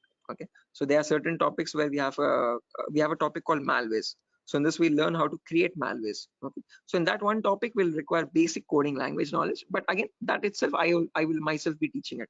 Okay, so you don't need to learn anything separately from anywhere else. And other than that, this one topic malware, we won't be using coding language at all anywhere. Mhm. So, Ajay, so actually, I am doing job in Linux support, like technical support. That's great. This is going to be a lot easier for you then. Mm. So actually, that's why I want to change my career, change my like next job into information security on the doing ethical hacking courses. Yes, I one more thing that, sir, is there is it necessary to get the certification on ethical hacking, like you have done something Right. Again, it gives an edge, Biswajit. It's better to have a certification. If you're not going with certification, I would recommend you learn a few extra courses as well. Okay. After certified ethical hacking is done, then go with one advanced course, one specialization course like network security or web application security or so and so. So that will add you some much more value to your certification. Okay. So into your resume actually. Okay. So it's better to have certification, but if you're not having certification, just to increase or broaden your skill set, learn an extra course after CH in cybersecurity itself. Okay, there's many streams. Okay, we provide web application security as well, testing. So you can join this course as well, just in case if you're not doing a certification. Okay. Okay. So after that, web application security is another course. Yes. Okay. Okay, sir. In this syllabus, sir, what we will learn totally, overally, what we learn, how much we can work in a company. Again, as I've mentioned, CH is the foundational course, so you'll be learning about all the endpoints. So you won't be focusing on one of them, but all the comprehensively all endpoints. So we'll learn network security also, we'll learn wireless security also, we'll learn Windows and Linux hacking also, we'll learn Android security also, and we'll learn web application security also. But in CH, one thing is you are going to be like a master of, jack of all trades, master of none. So you're not going in deep, you're not specializing in any one of the fields, you're learning about all the fields. After that, you can choose one specialization and you can focus on that. You can either go towards web security or cloud security or network security. Depends on your interest. Okay. Understood, sir. Then Right. that will the final and long-term career. Long term, yes. Okay. To get started first, usually in cybersecurity, you usually get monitoring job roles for a few months. Okay. After that, Okay. then you can go into deeper course. Mamun, are you going to teach all security courses? Yeah, I'm the same tutor, Mamun. So after CH is done, if you're planning on going with cloud security or web application security, we provide those as well. At the moment, mobile and network is not included, but just in case, since there's a huge boom, there's a huge requirement for web application. So that also I provide. Okay. Okay, sir. You can go with 1 year experience, Shafiq, not more than that with CEH. But if you like add a few more courses after that, like after CH, if you do web application and also, you can add a couple years experience, like 2 or 3 years of experience as well. Okay, because you need to know more tools with such years, that huge years of experience. They will ask you what tools you have worked on. Okay, so it's better you have a few knowledge on those tools. So with more the courses, you get more experience with different tools. Okay, sir. So will you please help with practically all the things? Again, the whole course. Oh, is it back-to-back training? Yeah, Mamun. Again, after the CH is done, I usually take separate classes for web application students as well who are interested to join that. Okay, so that will be a back-to-back session directly. Again, yeah, coming back to you, Biswajit, you were asking me something. What was the question again? I forgot. No, actually, I was asking, sir, what, sir? Forget. Anyway, I forgot as well. But let me try to recollect. Does anyone else remember, right, guys, what Biswajit was asking? Practical, yeah, good question. So again, the whole course is designed in such a way where it is 20-40 ratio, guys. So out of all the 60 minutes that we have every single day, the first 15 to 20 minutes will discuss the theoretical part. The remaining 40 minutes will discuss the practical part itself with real-time scenario examples. I'm not going to be boring you with theoretical knowledge. Only in the demo class and only in the first few introductory classes we'll discuss theoretical concepts. Once we start from the information gathering, everything is going to be completely practical based. Okay, with tools that are used in real-time scenario. Are you teaching cloud security? Yes, I teach cloud security as well, Biswajit. Okay, but again, as I've mentioned, that is usually taken up after CH is done. Okay, so we'll discuss on AWS security and again, mostly on AWS itself. Actually, I wanna make my career into that like cloud security part. That's why I was thinking how much practical you will teach here and how much we can be skilled enough in this course so that we can be confident enough while attending the interview. So, will you please discuss on about some like mock interview questions and resume building? Definitely, I will help you. I will send you sample resumes as well to understand how to create a resume for a cyber security profile. Okay, and along with that, I'll also share the commonly asked in interview questions. So I have a PDF document prepared for that specifically, which I share with all the students after the course is done for all the cyber security related interview questions. Okay, so I'll be sharing all that as well. Okay, sir. No, because I have planned after completion of this course, I have planned to move on cloud security by practicing those questions and all the practical things. Definitely. Again, if necessary, I'll be sharing the resources as well, Biswajit, separately for you regarding your cloud security content. Okay. So if you're planning on doing a course after CS is done, then you can contact me for that. We can do that course separately. Okay, sir. Okay, it's not included with Durga Soft at the moment, but again, yeah. Okay, sir. Sure. Any other questions, guys, at the moment?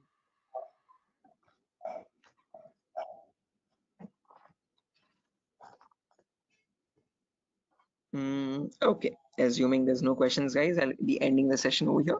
And yeah, that was great interacting with you guys all, Biswajit, especially with you because you have asked a lot of questions. So I hope everything is clear and you have no more unresolved queries. Okay, and now yeah, I understood. I will follow that like recording also. If I got any doubts and demo sessions, I will ask you in the next class. Definitely, sure, definitely. Again, guys, if necessary, here's my contact number as well, 76800696768. If you have any technical queries, you can contact me over here. If you have any queries regarding what other technology we should know, again, Mamun, as I've mentioned, it's better to have Linux knowledge, Linux commands knowledge, and how to use a Linux operating system, and basic networking knowledge. What are IP addresses, what are IPv4, what are IPv6 addresses. If you do not know these also, as I've mentioned, all these are included in the course itself. So these are the prerequisites which are required. But again, I have included them in the course just in case if you're not familiar with them. Okay. So there's no prerequisite for joining the course. All you need is a good laptop to run the practicals. Okay. Minimum requirement would be at least an i3 processor, oldest to oldest i3 processor, and minimum to minimum 6 GB or 4 GB RAM. If you have 8 GB, that is recommendable. Okay. Recommended. But if you have minimum 4, it might hang a bit, but it will work. Okay. So one important requirement is you need a laptop or a device for practicing, because we have a lot of practicals in the course. Okay. So other than that, nothing else is required. Okay. Just interested mindset and a device to practice on. Those are the only 2 requirements for this course. Nothing more. Okay. All right.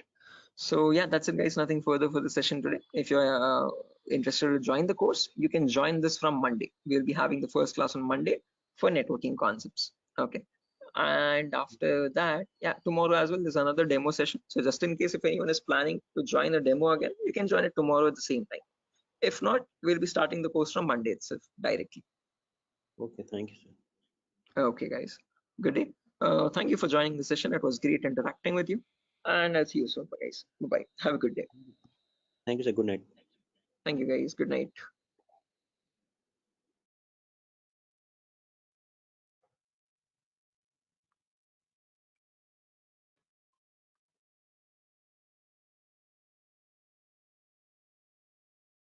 Guys, can you see the screen now?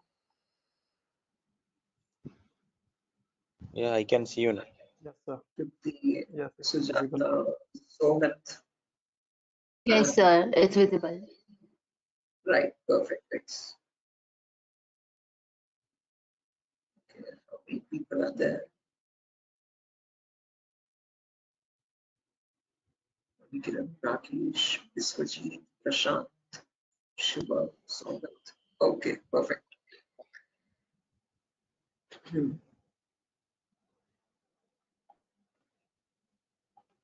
Okay, guys, let's get started with the session without any further. I am already a bit delayed in starting the session, so sorry for that, guys. I was stuck in a work. There was an issue with a security vulnerability actually with one of the organizations, so I was stuck with that. But anyways, let's get started with our class today. With our first session today will be on basic networking concepts. Before I get started, any issue with my audio or video? Anyone? Is everything fine? Can I proceed with Yes, the sir. class? No, actually, we are getting some like noise. A kind Oh, of there's some issue. background. Yeah, Yes, the we can call it not as a kind of issue. not clear, sir. 1 second. Thank you. 1 second. I'll just change my microphone. Just give me a second for that. Yes, yes.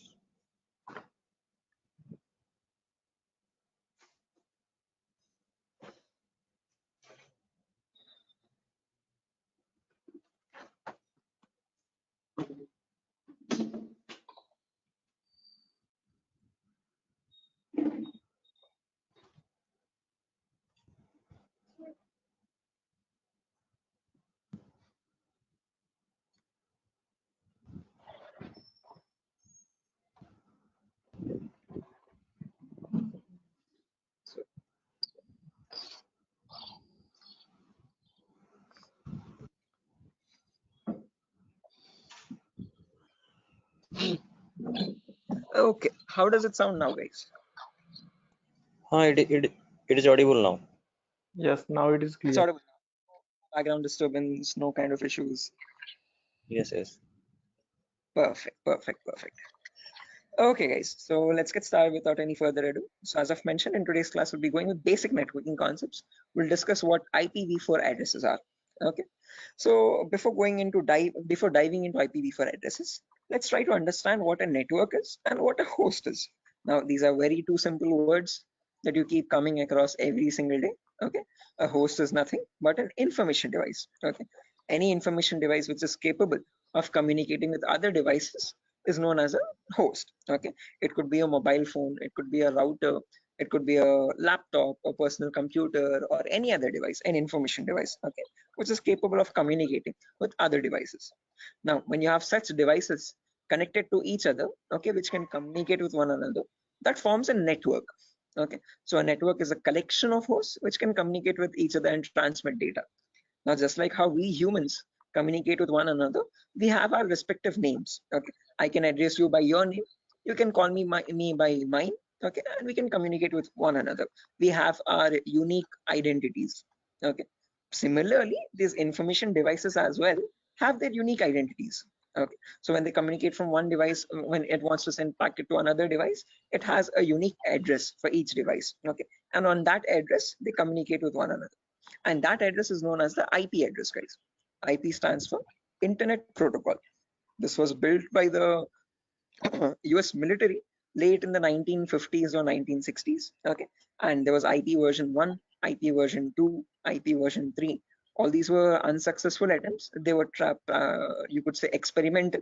What successfully worked out was the IP version 4, and we are still using that in today's world also. IP version 4 in simple terms is Internet Protocol version 4, okay, and that is what we'll be discussing about in today's class, okay. Anyone here who already knows about IPv4 addresses and who's familiar with these networking concepts? No, sir, Anyone? I'm not familiar, but I know the any some, like whenever I was doing programming, networking programming in college days. So since the networking, I know how to join the socket networking programming. I know some networking IP address, and also I've studied through MCA curriculum. So Right. Okay, perfect. No worries, guys. Just in case, even if you don't have any idea, we'll be going from the very basics, okay, from the binary itself, okay, to understand what these IP addresses are. Just as a information question, I just wanted to know if anyone was familiar. If not, also don't worry at all. Okay. So I hope you know why we need IP addresses, guys. IP addresses are nothing but acting as an identity for each device. Just like how we have our names, you can address me by mine, I can call you by yours. Similarly, devices communicate with one another depending on IP address. Okay. Now, how does this IP address look like? Okay. Our names have alphabets in them: SHOAIB, SIVA, Shiva, and so and so. But IP addresses are completely numeric based. Okay. Specifically IPv4. Okay. IPv4 are completely numerical or decimal addresses. Okay. It's a 32-bit address, first property. Now, what is a bit? A bit is nothing but the smallest data format. Okay. It comprises of either 0 or 1. Okay, and your IPv4 address is a 32-bit address. What I mean by 32 is that it contains 32 zeros and ones like these consecutively. Okay, and these 32 zeros and ones are divided into 4 equal parts. Each part is known as a octet. Okay, octa in the sense 8 bits. Okay, so you have 4 parts, it's 8 bits each. Okay, and each of this is known as a octet. In simple terms, it can also be called as a byte. Okay, and each octet or each byte is separated by a dot symbol. This is how computers know IP addresses to be like. Okay, this language is known as the binary language of zeros and ones, and your computers or information devices all communicate on binary language only. But for us humans, it's quite tough to understand binary. Okay, so we can calculate it now. If you're quite familiar, if you have some experience, you can calculate binary in your mind itself. But looking at it and understanding it's quite tough. Okay, so in today's class, we'll understand how we can convert any binary number to a human readable format, to a decimal number. Okay, decimal numbers are from 0 to 9. Okay, these are human readable, what we use regularly from day-to-day life. Okay, what computers communicate on is binary data. Okay, so today we'll understand how to convert binary data to decimal data and how we can range the IP addresses. Okay, before that, a quick introduction on data formats. As I've mentioned, 1 bit is nothing but a value of 0 or 1. When you combine 8 such bits, that becomes a byte. Okay, in simple terms, it can also be called as an octet. When you combine 1024 bytes, that becomes a kilobyte. Your textpad files, your contact applications and all these are in kilobytes of data. Okay, when you combine 1024 kilobytes, that becomes a megabyte. Okay, your PDF documents or your music files are in megabytes of data. 1024 megabytes becomes a gigabyte. Okay, your movie files or larger softwares are in gigabytes. 1024 gigabytes becomes a terabyte. Your hard disk is in terabyte storage data, and 1024 terabytes becomes a petabyte. We have never used petabytes until now. This petabyte data is usually used by cloud organizations. Okay, OneDrive, Google Cloud, blah blah blah. Okay, now let's understand how to convert this bit data or binary data into decimal data. Okay, so what I've done is I've taken down this first octet over here, 10101010, and I've written it down over here, as you can see, in an expanded format. Now to convert this, there are 2 simple methods. Method number 1 is there's two simple steps to it, not methods, sorry. Okay, there's one method only. Okay, and with two simple steps. Okay, step number one is you write down the values from 2 to the power 0 all the way up to 2 to the power 7 from right to left. Okay, why specifically 2 to the power? Because this is binary data. You have only two possibilities, either a 1 or a 0. So first 2 power 0, then 2 power 1, then 2 power 2, then 2 power 3, then 2 power 4, then 2 power 5, 2 power 6, and 2 power 7. Let's write down the values for that. 2 power 0 is nothing but 1. Anything to the power 0 is always equal to 1. Okay, that is a mathematical rule. 2 power 1 is equal to 2. 2 power 2 is nothing but 2 into 2, which is 4. 2 power 3 is 2 into 2 into 2, that is 8. 2 power 4 is 16. 2 power 5 is 32. 2 power 6 is 64. And 2 power 7 is 128. Okay, now to convert this number, all you have to do is, just a second guys, let me open up Zoom so that I can draw on the screen. Give me a second.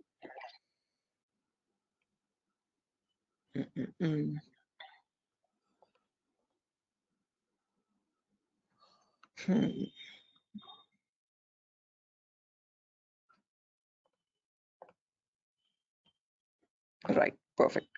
So when you want to convert any number from binary to decimal, first things first, you have to write down these numbers.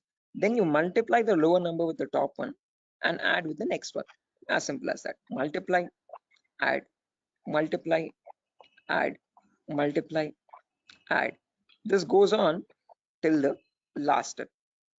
Okay. So firstly, 2 power 0 into 0. Anything into 0 is 0 itself. So I've written 0 over here.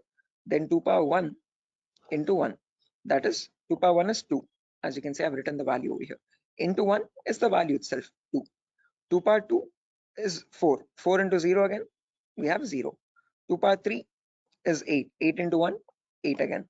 2 power 4 into 0, 0. 2 power 5 into 1, 32. 2 power 6 into 0, 0. And 2 power 7 into 1, that's 128.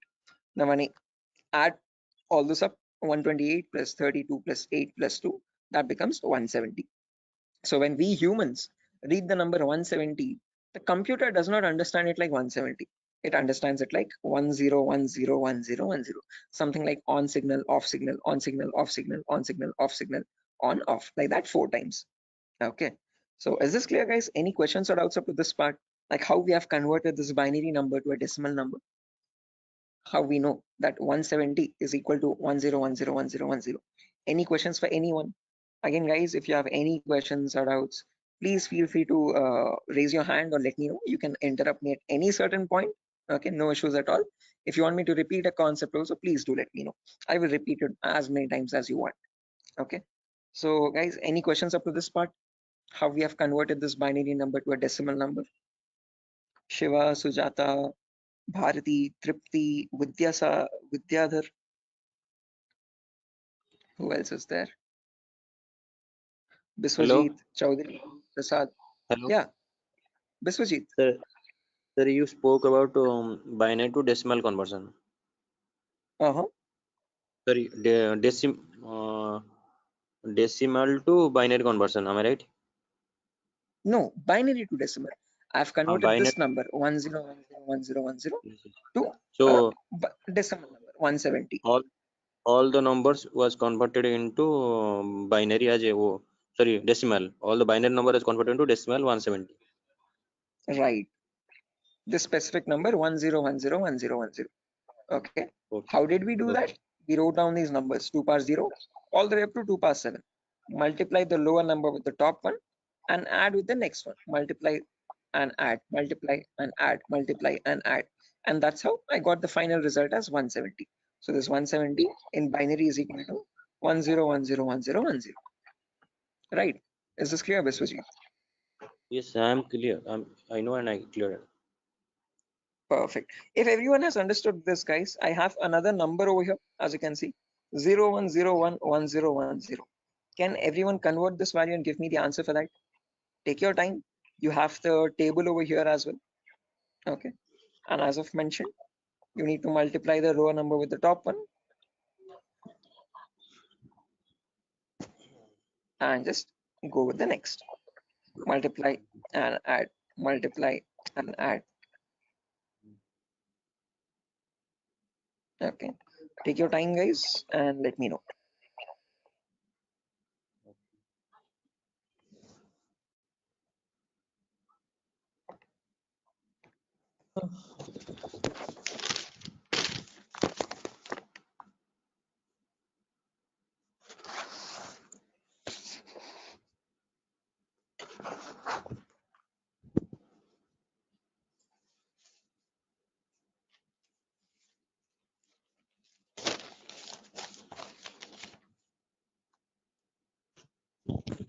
Is it 90?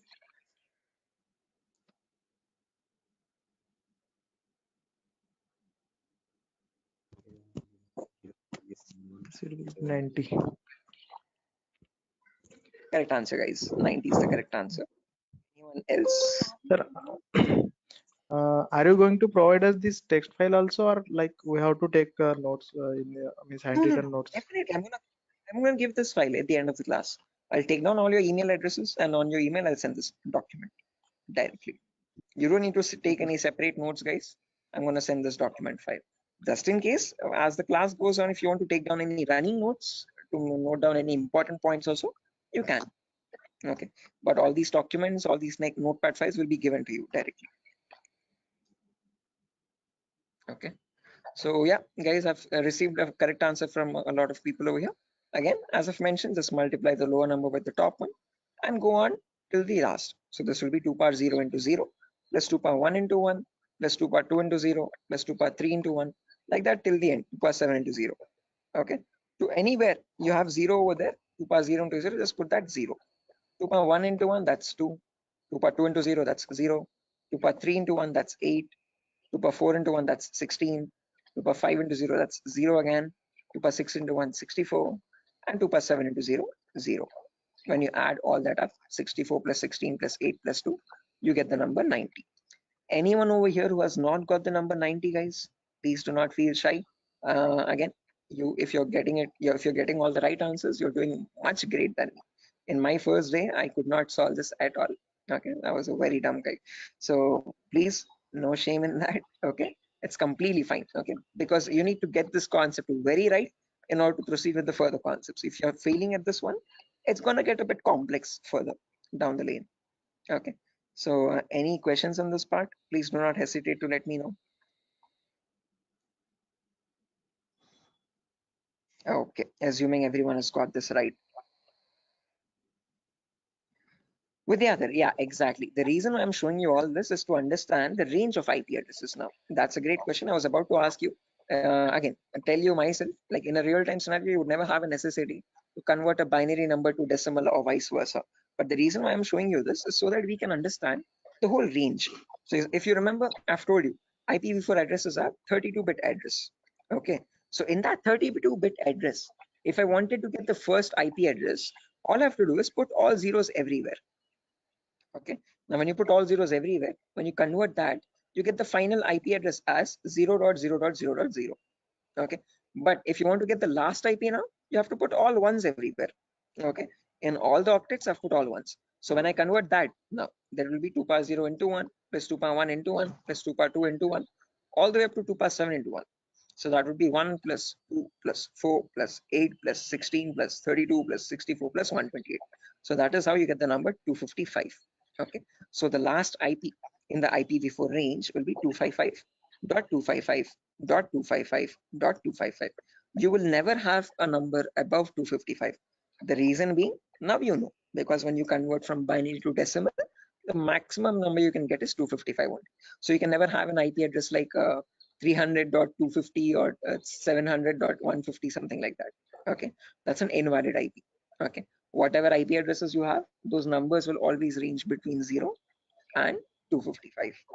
Okay, is this clear, guys? Everyone, why only specifically 255?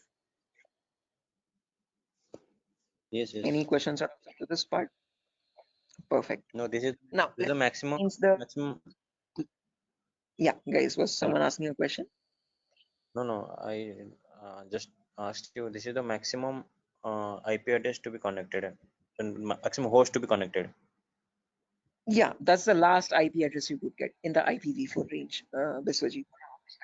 No, this is the like from 0 to 255 hosts should be connected, I think. Not necessarily. When we talk about IP addresses now from 0000 to 255, we have around 4.3 billion IP addresses in total. Okay.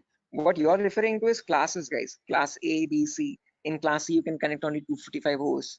That is a much ahead concept. We'll reach there tomorrow. Okay. That's class C. Yeah, Vidyadhar. Exactly. Okay. So we have not come up to there, guys. So let's not jump ahead. That might confuse the other students. Okay. So we'll go in a very slow pace. Okay. We'll go step by step. Okay. Let's try to now we know the range of IPs. We know what IPv4 addresses are, how they look like. Okay, and what are the total like numbers, where are they starting from, and what maximum number can they hold. Okay, we know they start at 0000 and they end at 255, 255, 255, 255. Now in between these two numbers, how many addresses do we have is the main question. Okay, how many IPs are there? Okay, so for that, let's try to understand the sequence of sequence of IP addresses. Okay, and again, to understand sequence of IP, there are two simple rules. Rule number one is always start with the rightmost value. So if this is the first IP, 0000, next IP will be 0001, next IP 0002, next IP 0003, next IP 0004. This will go on up to 000255. Okay. After that, can I have an IP like 000256? Is this possible? No. Yes, this is not possible because 255th is the last IP that you can get in any octet. You cannot get a number above 255, guys. It is a very golden rule that you have to remember. Okay. Now, once this octet has reached the maximum value, there comes the rule number two. Only after the rightmost octet has been completely filled, then go to the left value. Okay. And after going to the left value, reset the rightmost value back to 0. Okay. What I mean by that is now this is completely filled. So now this left value 0 changes to 1. Okay. And the rightmost value 255 again resets back to 0. Okay. So next IP after 000255, next is 0010. Now don't directly jump from 0010 to 0020. That is wrong again. Okay. Rule number one, always go with the rightmost value first. So after 0010, you have 11, then 12, then 13, then 14. This goes up to 1255. Okay. After that, 20, then 21, then 22, then 23. Then you have 2255, then 30, 31, 32, 33, then 3255. Like that, it will repeat again and again and again. And somewhere you'll have 2550, 2551, 2552, 2553, 255, 255. Now, both these octets are filled, guys, as you can see. Okay. Again, rule number two. Once the Sir, rightmost octets are filled, what yeah, it signifies? those are the IP addresses, guys. Okay. So those are the IPs that devices can get in total. Okay. Okay, sir, continue. Right. Again, doesn't signify anything. I'm just showing the sequence of IPs. Okay. How do IP addresses progress from one another, one after the other, one after the other? Okay. Like after number one, you have number two, number three, number four. Like that, I'm showing you how IP addresses cycle one after the other. Okay. After 255, 255. Yeah. Is this class C or class B? This is the whole range of IP addresses. We have not come to classes, so forget that classes exist for the time being. Okay, I have not discussed what classes are. Okay, I have not discussed. I have not brought up the word class. Okay, so for the time being, just forget the word called class. When I come into it, then get reminded of it again. Okay, Biswajit, do not confuse yourself. I am right now just telling you how IP addresses progress from one after the other. Okay. So I'm just telling you what is the first IP. After that, what is the next IP? After that, what is the next IP? After that, what is the next IP? As simple as that. Okay. So after 00255, now this is completely filled. This is also completely filled. So now this 0 changes to 1. So after that, 0100, 0101, 0102, 0103. Then you have 10255. Then after that, this 255 becomes 0 and this 0 changes to 1. So 110, 111, 112, 113, 11255. Like that, the cycle repeats again and again and again. And somewhere you'll get 01 255.255. Just like how we had 0.0255.255, you have 0.1.255.255. Then after that, from 0.200 to 0.2255255, 0.300 to 0.3255255, like that, 0.255000 to 0.255255255. Now, whatever cycle repeated from the first IP 0000 till the IP 0.255255255, same cycle again repeats from 1000 to 1.255255255. Same repeats from 2000 to 2.255255255. Same from 3000 to 3.255255255.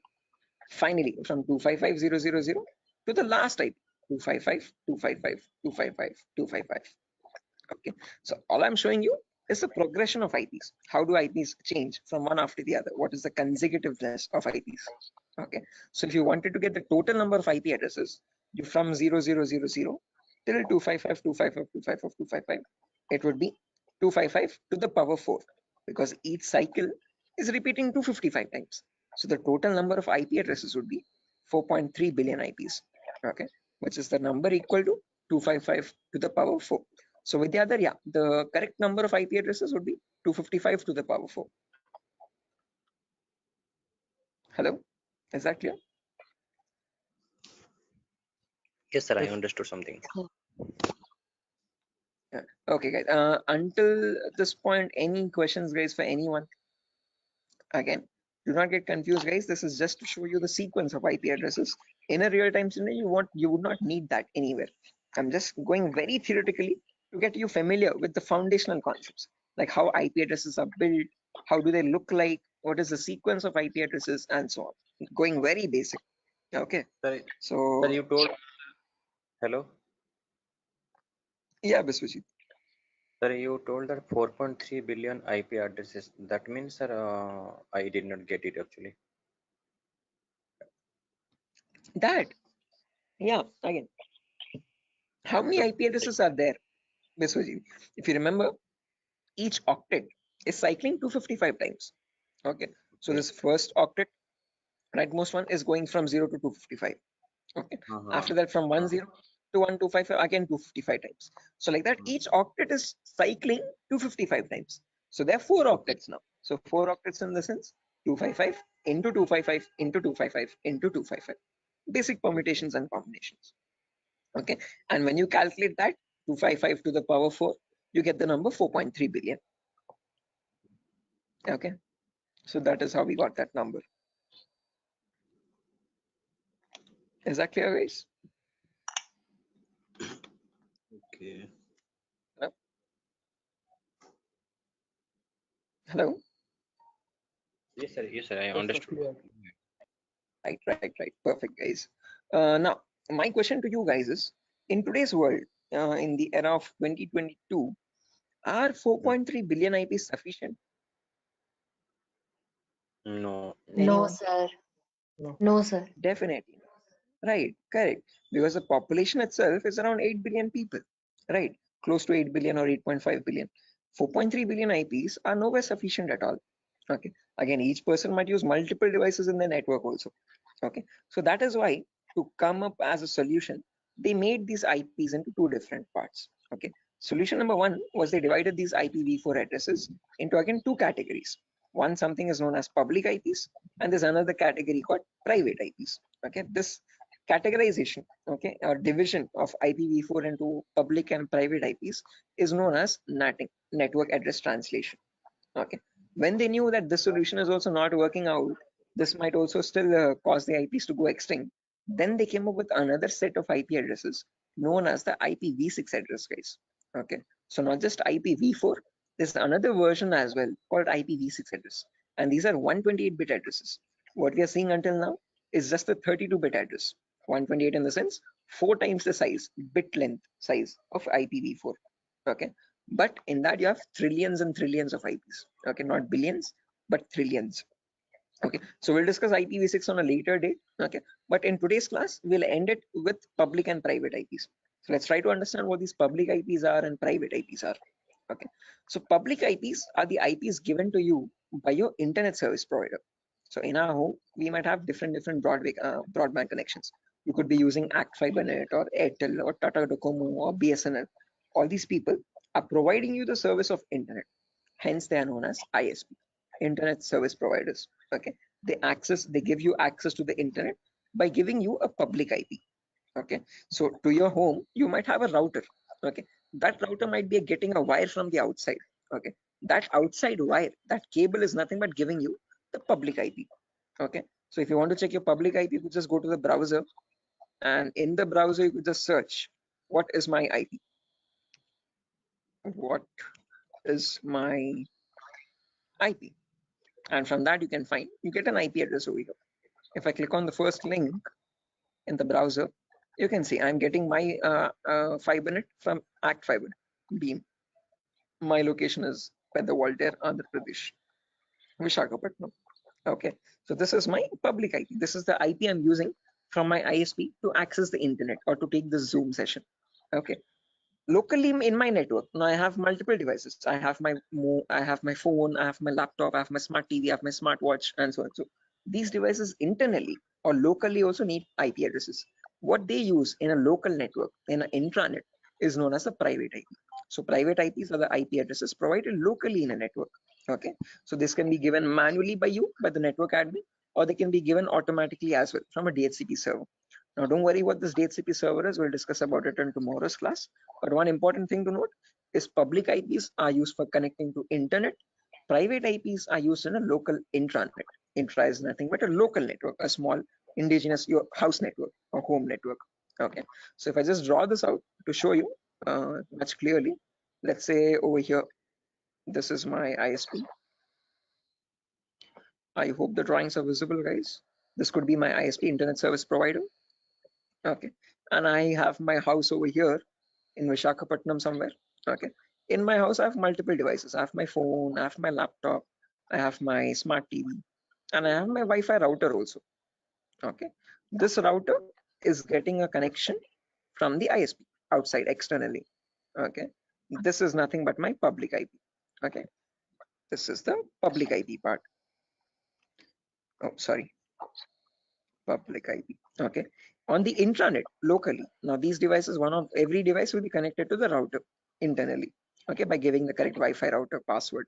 Okay, and these devices will get the private IPs. Okay, my phone will get one private IP, my laptop will get a different private IP, and my smart TV could be getting a different private IP.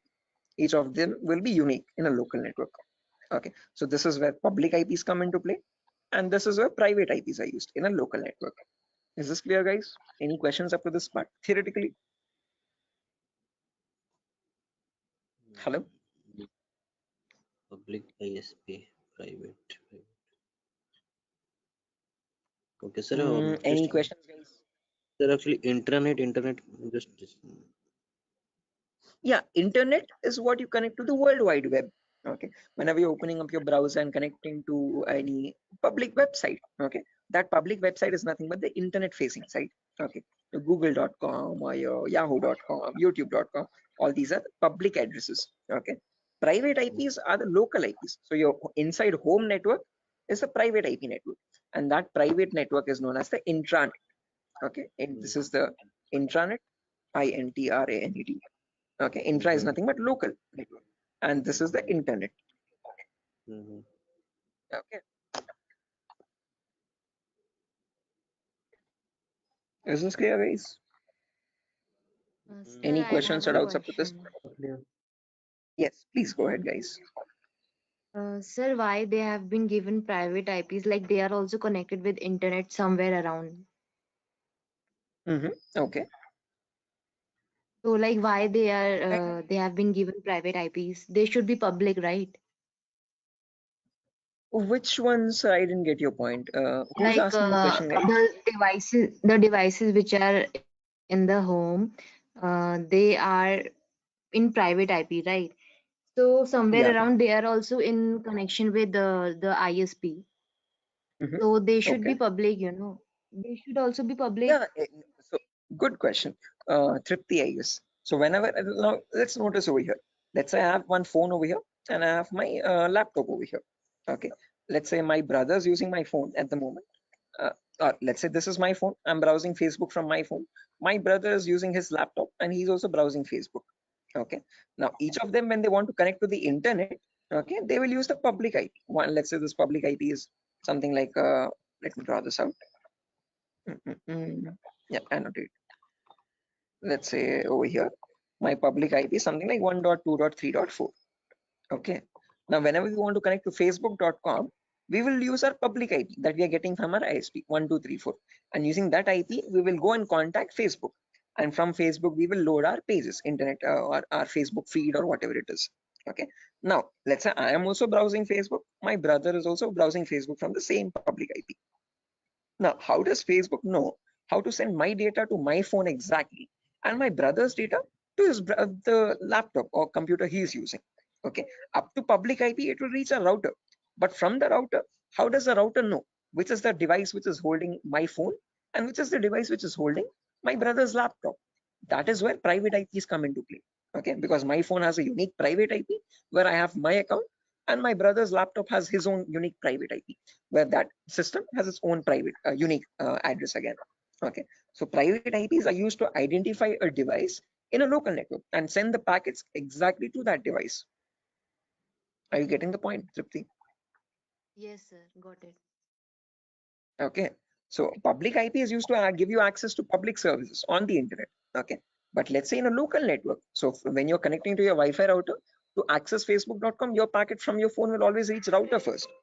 From the router, so sorry for that, from the router it goes to Facebook server, public server.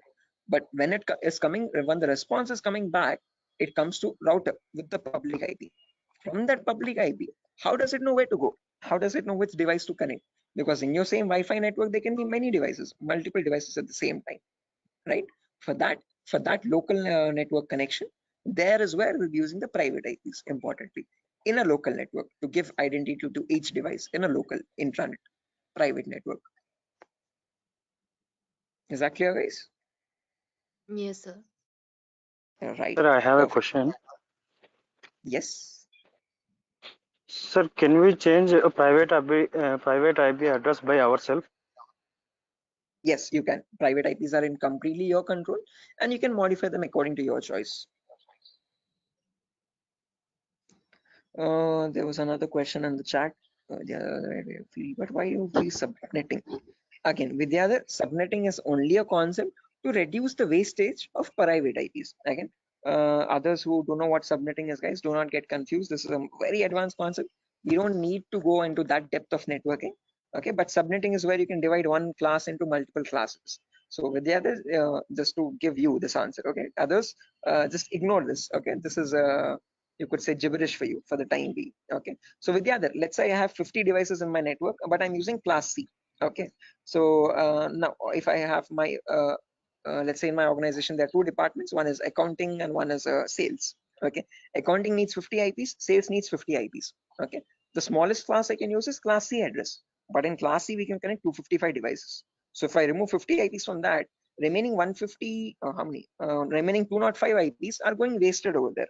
So what I can do is I can break that class C into much more smaller subnets. Okay, so I can make it into two subnets where in each subnet I have again 122 devices. Okay, if I want, I can break that into 4 subnets again, where each will have again 64 IP addresses. Okay, so subnetting is just use when you want to break down smaller classes and see to it that you're not wasting IP addresses. Okay, so what I can do is I can break this class C into 4 subnets. Okay, with each 62 devices each. Yeah, with the other. Sir, actually, I have a question that it is not correct or that we are saying that we are wasting IP addresses or anything else, because sir, we are we have many IPs. We can use it. You can, you definitely can. Okay, but just to So then not why get confused, let's say. IP address are wasting? Sorry. Well, let's say Sir, you we have can, yes, yes, sir. 255 different networks, guys. Okay, you have Yes, sir. 255 departments. Okay, so for each department you have allotted each network 192.168.0, 192.168.1, 192.168.2. Okay, like that, and in each network you're only using 50 IPs there. Okay, Now let's say you wanted another department, 256th department there. Okay. Now can you use any of the previous networks? Because all of them are already used up from 190 to 160, 0th network till the 256th network. Now if you want to add the 256th network with another 50 IPs or 100 IPs extra, then what will you do is my question. Okay, sir. Okay. Are you getting my point? Yes, sir. Okay, so just like that, it's not like you're spending money or anything, or no, you're not what do you say, giving any charges for the IPs that you're wasting. Okay, but just so that you have more IPs, free IPs left out, which you can allot for future services or future uses. That's what I'm talking about, not wasting IPs. Okay, I guess this is Vidyadhar only who's asking the question. Sir, Tarzan here, sir. Oh, okay, Tarzan, sure. I hope this is clear. Sir, hello. Yeah, guys. Biswajit. Sir, actually, I'm unable to get the concept of private and public, because public, you are connecting to a public server like Facebook. You are, all are connecting to Facebook. So Okay. and they One are second. trying to access. Uh,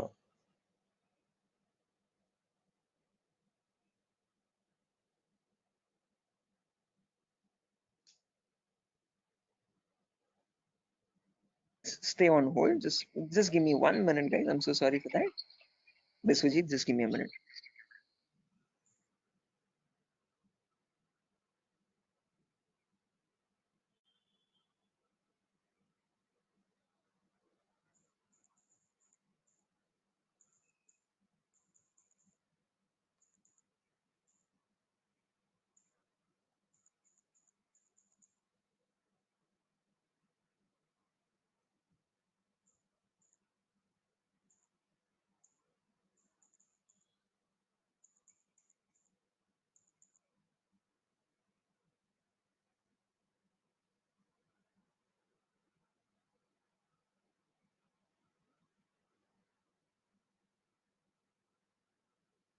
Guys, can you hear me now? I'm so sorry, guys. The Vinayaka Chaturthi thing.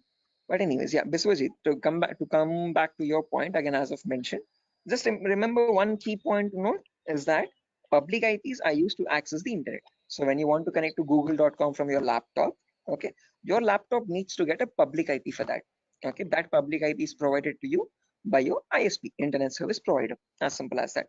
Private IPs are used for a local communication. Okay, so let's say you want to share files from your laptop to your phone, okay, or from your phone to another phone in the local.